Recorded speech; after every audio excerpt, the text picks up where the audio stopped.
This is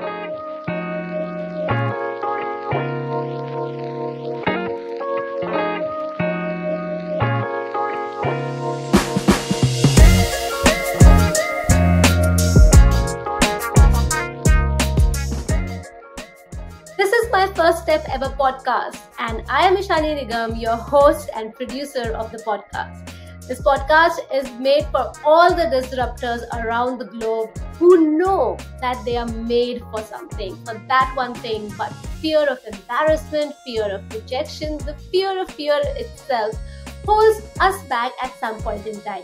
But hey, those are the only milestones that if we cross, we are there to take our first steps. So, welcome on this journey with me where I interview people from across the globe so that they can share their story, their challenges, and you know that even you can surpass yours. Well, what are you waiting for? Let's get started. Welcome on my first step ever. It's often said that if you want to learn more, about yourself, it's always a good idea to learn a little more about people around you and travel. But what if you don't have the time or you don't have the luxury at this point in time? So I bring in the amazing stories from across the world to you through my first step ever. And today we have someone extremely exciting because I think so far on my first step ever, we had people from corporates who are entrepreneurs or, the youth across the world. But today we have someone who has been a bit in government and bit in more, impacting people. So for people who are interested in that aspect of their profession, they might be interested to know how things work out behind the scenes of the people who are there, standing strong and impacting the life of people. So please join me in welcoming and loud round of applause to Diane Dixon all the way from South Australia. Hi, Di. Welcome on my first step ever. Thanks, Ishani. Great to be here. I am very, very honored and happy for you to be here. And I think I'm just fumbling a bit today, a bit or too much. But that's okay. I think that's how life is as well. Mm-hmm. But before we move ahead, I'd like to give a bit of background about you to our listeners today throughout the world who are the youth, the disruptors, but also some people who are starting the second innings. So which is quite interesting. So Di has worked in areas including major infrastructure project management, economic development, stakeholder management, strategy development, investment, trade, both UK and Australia over the past 20 years. At present, Di is currently the state project lead for Lot 14 in Adelaide in South Australia. And luckily, I also sort of work for a startup which is based in Lot 14. So I really like what Lot 14 is doing over here. Di is responsible for managing the delivery, curation, and operations of the 7HA Innovation Cultural Neighborhood. Now, this involves management of precinct delivery, development of governance, operating models, and effectively engaging with stakeholders, curating innovation ecosystems through tenancy selection, targeting along with driving a range of collaboration activities. Now, that is a lot. A lot for me to take in, a lot for me to digest, and even to understand, does that really exist? So I'm going to kind of jump in right now, Di, and I'm going to ask you to take us back, to the days when you were growing up, because I mean, no one who's growing up really thinks of, kind of doing these things, whatever age that they are in.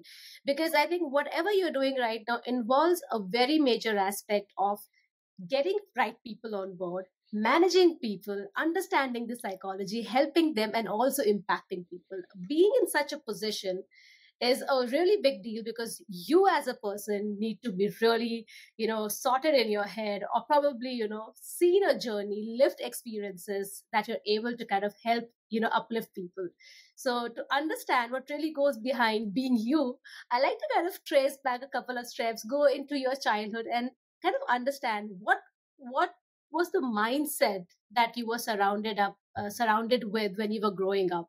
Great question, and that was quite a daunting introduction to hear about myself as well. So and I suppose that kind of just described my life at this point in terms of having such an eclectic mix of experiences to draw on where I am today. But I think my early childhood definitely played into that. Very positive, supportive growing up with a brother and a sister, and very positive parents who wanted us to experience as much as we could. It was always a very collective, busy, hectic time. We were all into sports. We were all semi-high achievers, and also moved around a lot during my childhood years. So changed schools a lot, went to 2 different universities. So I always seemed to have this kind of wandering, I suppose, attention span, but always very action and outcome driven. And I think probably my older sister really laid the ground for me. She was the first in our family to go to university, but equally growing up, she was very much a role model. She is the high achiever in both the academic and sporting fields, but really pushed the boundaries. And I think for me to be able to see a female doing things that weren't done, particularly at that time, she ended up being a professional soccer player. She has been a professor within university environments, but was always pushing the boundaries, sometimes not always for good, but I then learned from her mistakes, shall we say. So I think that's been maintained. So I think just having that real encouragement to always seek and find and aspire for more, and be willing to challenge some of the boundaries as well. And then I think that just led into mine. That's actually quite interesting, because one thing that I can relate with completely over here is I have an elder sister as well, and she's incredibly intelligent. So I think she laid some foundation in my family as well, at least in my generation, I would say.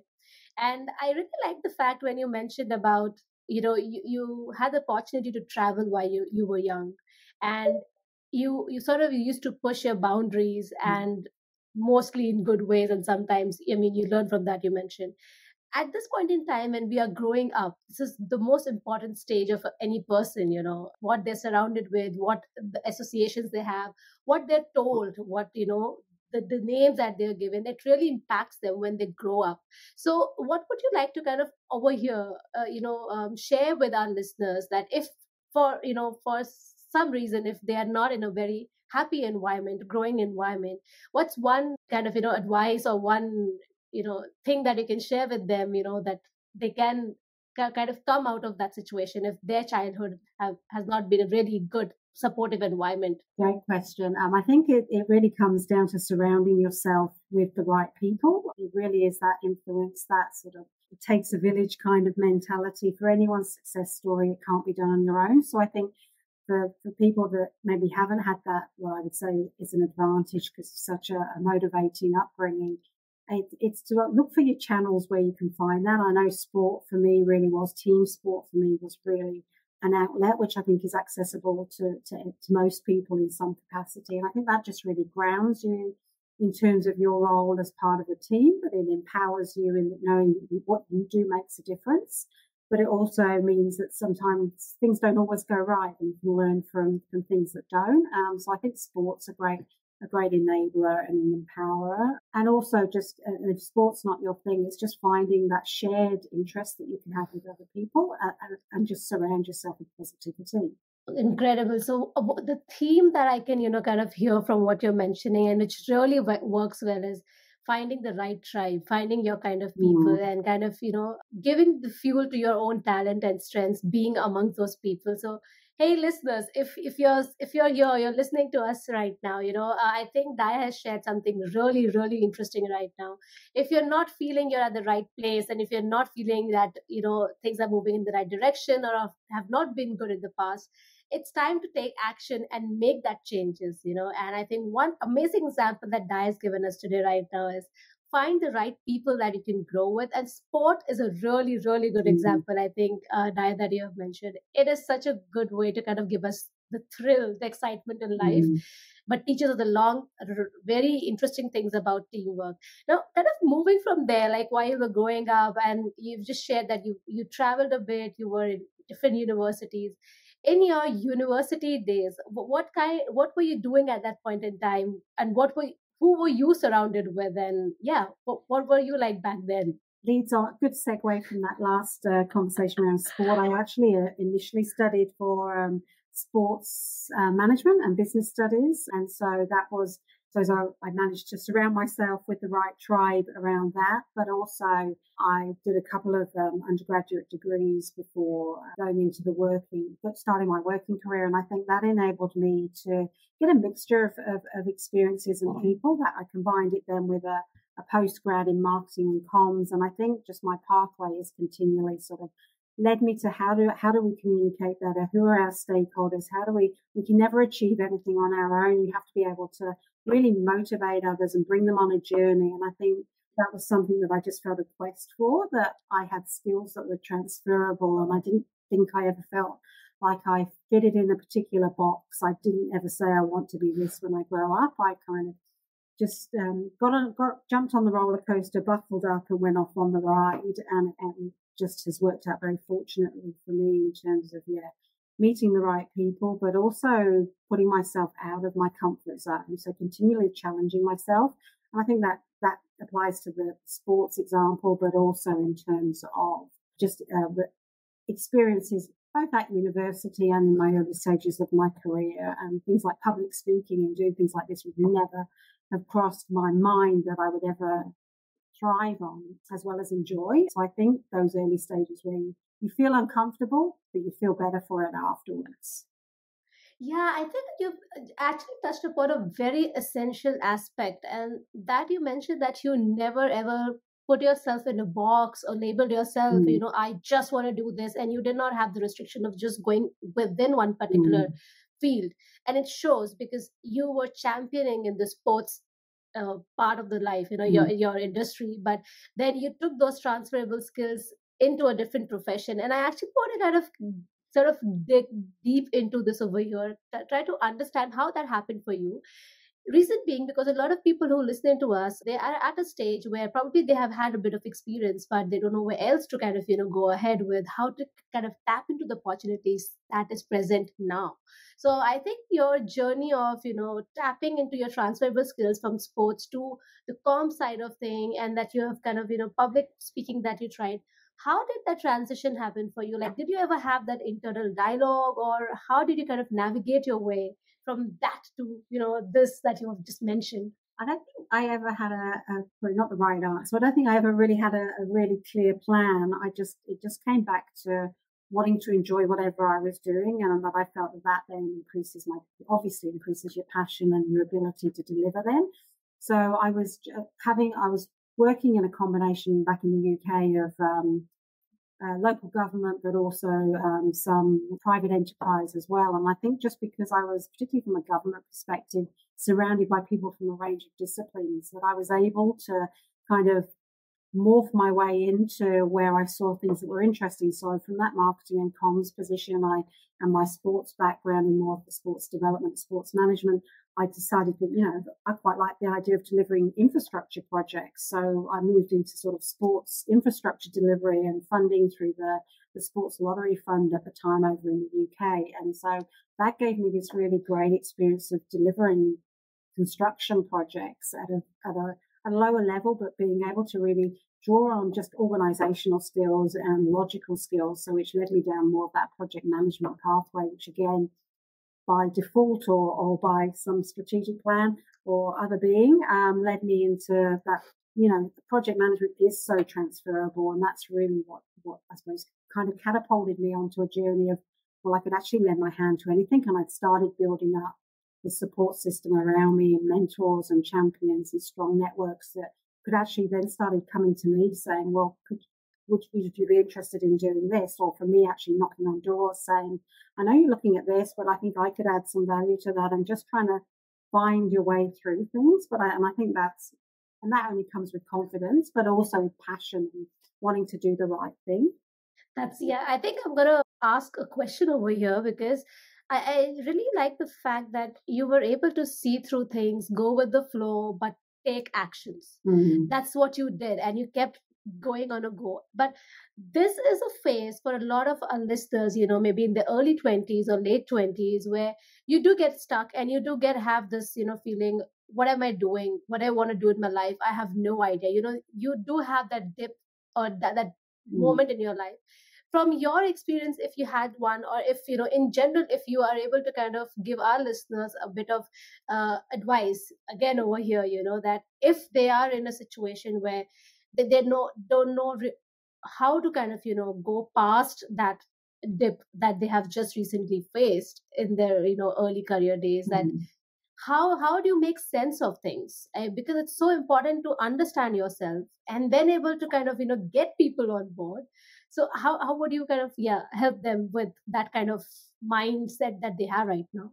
I think it's taking a breath. So taking a step back and just actually, it's all right to feel like that, I think, is the first thing. And anyone who doesn't feel like that is obviously comfortable in where they are, but probably unlikely, to keep seeking. And that's not for everybody. Some people are quite comfortable where they are and seeing where life takes them. But I think if people are feeling driven and they know they've got passion and they could be doing more, it's taking a step back. And that, for me, that was a year of travel. I took a year from my role in London and travelled the world, which is what led me to Australia 2 years after returning and knowing that that's where I felt my future lay. So, but that doesn't have to be that extreme. Other people, could maybe just take a break, have conversations with people maybe outside of your environment to really dig into what it is that drives you, what is it that gives you a passion, gives you joy in your life, and actually is going to make you feel like you've given something to the world. And I think for me, that's where seeking out mentors or even just champions who are willing to just have a conversation. And when you find a couple of mentors that really fit with you, you can really start then planning out a bit of a journey, or what are those drivers, and then putting yourself in situations where you're going to cross paths with people who think in a similar way, or who are going to challenge you as well into thinking in a different way, but trying to get to the crux of what it is you want to achieve in life and how that's best laid out for you. That's a great advice, to kind of pause, take a step back, reflect, and then move forward. Wow, this is amazing. So Di, now that you were in this phase where you were, kind of going ahead with your profession, your life, and I think this was a time when you started kind of bringing people on board. And this, which I feel is the most important aspect of any profession that you're in, because work gets done, but it's the people that you sort of really kind of interact with, understand them, communicate, and get things going. How was that experience for you at the very beginning? Because we are discussing about what goes behind the first steps of the amazing career that someone builds for themselves. So we'd really like to know, how was your initial experience of getting people on board, and was that something great learning that you had that you'd like to share with our listeners, or what was it amazing experience that you'd like to share with us? And I think now further advanced in my leadership journey, for me, it's always been about the people. It's always been about the team. You always want to be getting people who are far smarter than you, more skilled than you around you. As a leader, you don't need to know everything. And I think that's where a lot of times teams can fail, because leaders think they need to have all the information and they need to have all of the detail and be able to talk in front of everyone about everything. For me, it's always about bringing people on a journey. People are there for their skill set and they should be respected for that, but also empowered. So I'm very much around empowering team people, that they know they're very clear, they've got the clarity of their role, they've got my support, and then however they want to deliver on that, that's their thing, because everyone has a different way of doing things. And if they're delivering outcomes, then no one should be questioning that. A leader should always be there to support and be a sounding board and provide advice and help shape and guide, because there will always be aspects that you have exposure to that not everyone in your team is going to fully appreciate. For me, I think, particularly in my early years working in construction and being usually the only woman in a room full of men, really helped shape my confidence around that, and also seeing how some bad behaviours were never addressed. And then that kind of, although you've got to wait, your confidence kind of builds up in that space to question things. I think for me that really shifted my understanding of leadership, and it wasn't necessarily about it's the person who's in charge, who's been there the longest, who has just, kind of found themselves up there. That doesn't make a good leader. A leader truly is someone who's authentic, they're honest, they're all something I pride myself in is I won't hide things from any of my team. I'll protect them when I have to, because that's part of a leader as well. But it's about that empowerment, and then others respond to honesty and integrity. And quite often a lot of my team would say at various stages of my life, how do we know this is the right thing to do? And I'll always say, if you're doing it with integrity, then it's the right thing to do. It may not succeed, but at least then you know you're not doing it for the wrong reasons. So I think that's what I've always tried to instill in others and demonstrate myself. Well, I think that's going to be my greatest takeaway from today's episode, that how do I know if I'm doing something right? Which is that if you're doing with integrity, whatever it leads to, at least you're in the right direction. Wow, that was amazing, Di. Thank you so much for kind of sharing that last bit of it. And from what you've mentioned so far, if I can break it down for my listeners today, I mean, if you are someone who's looking out for a job, as Di just mentioned, you don't really need to know everything. So even if you're sort of, going out, applying for a job, and you see a couple lot of responsibilities and, requirements, it's not necessary that you know everything, but you kind of need to have that attitude. You need to know basics, but always give that a go, get going on. And similarly, like if you want to kind of start your own business, that's how you bring more people who have varied skills from you that that you don't possess, but the leadership vision is something that really binds people together. So yeah, that's incredible. I think it's been really amazing to understand your mindset and how things have transformed in your life professionally. And I think from what I can understand, it stems from the fact that you've always been a team player, a sports person, and that has trickled down somewhere from where you're right now. And it's a great message, if I could, kind of emphasize and give it out there for people who are listening to us, that being a team player counts really, really well, and even for a long run, because if you want to impact many people, you can't do that alone.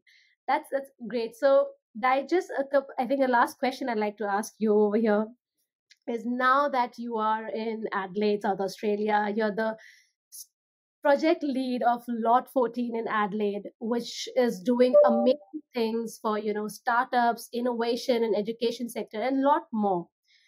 What is one thing that you feel at this point in time that, we as community should be really working towards? What's the kind of mindset that we should, or maybe it's good to have that kind of a mindset to look forward and keep moving forward, and that fuels you going forward? I think I'm fortunate now to work in, I suppose, when someone says, what industry do you work in? I mean, I could list a whole load of things: placemaking, curation, connecting, facilitating, but I suppose in essence it's innovation. And I think that's where I really feel over particularly the last decade in Australia, both in Queensland and now in South Australia, I've just had that real ability to not only be able to draw strength and energy from a range of innovators and entrepreneurs, and as you know, here at Lot 14, that you can actually feel the energy. It's collective collaboration. People are really driven. And I think for me, a lot of the takeaways from that is about being truly innovative. Anything is possible. If anyone tells you otherwise, then that should be a bigger driver to prove them wrong and to find out how you can deliver on things. And I think also in this sort of industry and environment, it's that always learning.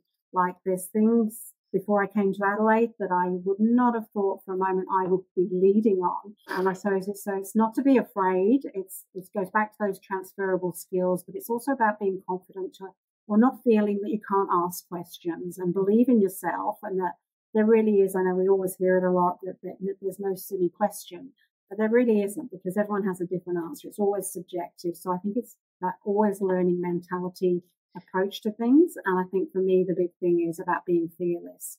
It's okay to fail. And I think that, again, I can draw in this innovation entrepreneurial ecosystem that I work in across the South Australian state, is that it is okay to fail, and we should celebrate failure as we celebrate success. And it's always a learning process.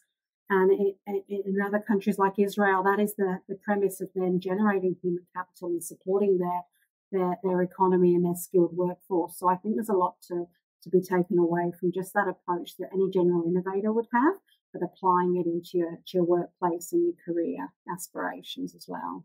Yeah, that really sounds something that, having that kind of a mindset at any level for any professional Mm. would actually make a lot of difference when we see it on a collective level. So it is amazing to hear you, Dai, and I'm so happy that you're here. And I think that sort of wraps up the session today in a very nice way, because I was about to ask you something and you've already mentioned it. It's something about failure. Everyone goes through failures, and that is Mm. the most beautiful stepping stone or the situation that we face. Just before we take your leave, are you able to share one such experience, one the most amazing challenging experience that you had, and if you like to share with our listeners that what you learned out of it about yourself or maybe the life or profession in general? I think it's probably around the curation of an innovation district and just being, you are, we know what we want to achieve and we know the sort of people we want to attract, but what are the components of actually creating an environment that's going to be engaging, culturally sensitive, particularly here in Australia, and also engaging but agile enough that after we're all gone, that it's still a strong innovation district. And I think you can fail quite easily, which probably in the early stages of trying to create these sort of environments, you rush in, you want to lock in particular tenants, you want to activate spaces. And I think from that, I've really learned now to apply here in Adelaide that time is important and you have to make the right decisions for long-term success. And it's not just, and I think that's where a lot of my influencing and advocacy within a government environment is really critical. It's not just about land activation, it's about placemaking, it's about creating something that where people want to be and they're going to be able to grow and be inspired. And that's not always the quick fix. Sometimes you have to be patient. Patience is not my virtue. I always want things to happen quickly. And so I think that was very much my takeaway from a lot of my journey is around getting it right and being confident in yourself that you can get it right and taking your time. Wow, I love how genuine and candid you have been today. I like the fact that you mentioned patience is a very, very important aspect. And the other thing is being confident in what you're doing. We never really know what way, our decisions might go, but that's the only way going forward is to be confident and do it. So thank you so much, Dai, for leaving us with such incredible insights about life, about profession, about keep moving forward. I think that's a theme that I have sort of, seen in your journey. Just keep moving forward with the learnings that you have. And thank you so much. And before we take your leave, I always request my guest speakers to leave our listeners with a thought or a saying that they really resonate with. Well, this probably won't surprise you after that conversation, but a quote I really love is you're braver than you believe, you're stronger than you seem, and you're smarter than you think. This is actually one of my favorite quotes. And I'm so happy that we are able to kind of, share this again with people over here. And you have really shown us that thing. And I think if you can imbibe the things that you believe in, that really helps you go even further in life. So thank you so much, Dai, for being on my first step ever. It was such a pleasure to have you, to chat with you, to have this candid chat of your entire journey and understand the little Dai from who you are, amazing, strong, empowering woman that you are today. And everyone who's listening to us, if you're interested to know a bit more about Dai, I will definitely leave a link in the show notes. Just go have fun, explore. And until next time, as I always say, start believing in yourself and keep believing in yourself. Thanks, Ashana. If you're still glued together on this episode, thank you so much. I really appreciate that. And if you really want to hear more such stories from around the globe, then subscribe to my First Step Ever podcast on Apple Podcasts, Google, and Spotify, whichever platform you prefer. Please do give ratings and please do write your comments. And you can directly reach out to me on my First Step Ever _IN. That's my Instagram handle. A little about myself. I have always loved performing on stage, acting, speaking, and just emoting myself. So I use these mediums different ways so that I can connect with people, help them, empower them, infotain them, which is to inform them and entertain them. If you would like to collaborate for any opportunities, more than welcome to connect with me on my Instagram handle. Thank you.